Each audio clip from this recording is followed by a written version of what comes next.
Dzień dobry, klosze lamp miedzianych, takie dosyć duże, masywne. To jest część z poprzedniego filmu, na którym pokazywałem taki wstępny etap.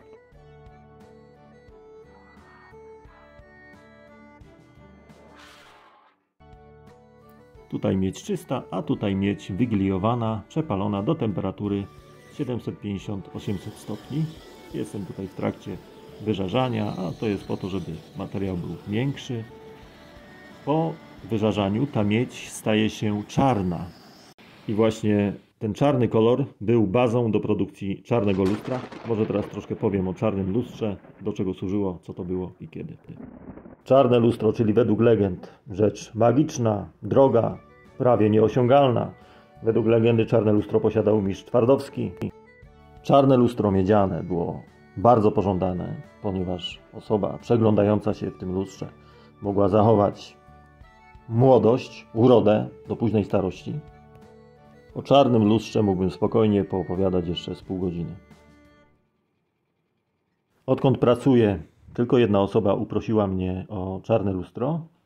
Dała instrukcję, to był taki jakby czarownik, mag, można powiedzieć. I jedno lusterko wedle tych instrukcji wykonywałem tydzień. Lusterko było nieduże, było wielkości kieszonkowego, mieściło się na dłoni. Pracowałem przy nim bez przerwy ponad 40 godzin. Powtarzając kilkaset razy jedną i tę samą czynność naprzemiennie. Czarne lustro nie może być przypadkowe, a proporcje należałoby powziąć z liczby pi, czyli złotej liczby. Czas wykonania takiego lustra, żeby się przejrzeć tak do piersi, to byłoby między 6 a 8 miesięcy. Naprzemiennie kilka tysięcy razy powtarzając jedną i tę samą czynność. I co ważne, doglądając lustra przy świetle księżyca, najlepiej przy pełni, ponieważ wtedy światło księżyca wydobywa wszystkie niedoskonałości, te, których nie widać przy świetle dziennym.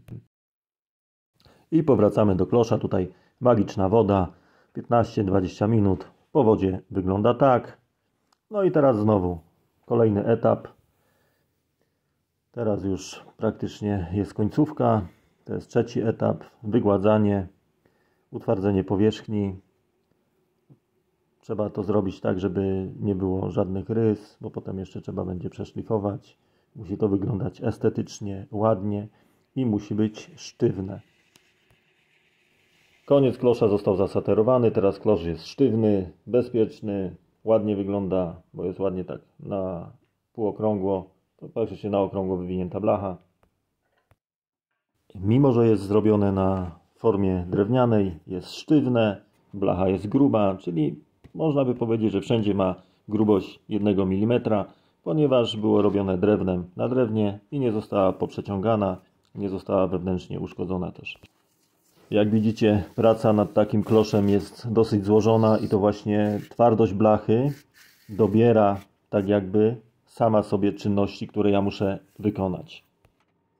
Gdyby ten klosz był wykonany na formie metalowej, byłby bardziej gładki, bardziej byłby taki dokładny, bo tutaj jednak poodbijają się jakieś tam łączenia na drewnie, słoje, ale byłoby to kosztem cieńszej blachy, czyli jego trwałość finalnie byłaby krótsza. Na końcu filmu będą zdjęcia, pojedzie to do Niemiec przez fajną polską firmę, dla których ja jestem, można by powiedzieć, w przypadku tej pracy podwykonawcą. Dziękuję za oglądnięcie filmu. Zachęcam do komentowania, a jeżeli będziecie chcieli, to opowiem o czarnym lustrze jeszcze.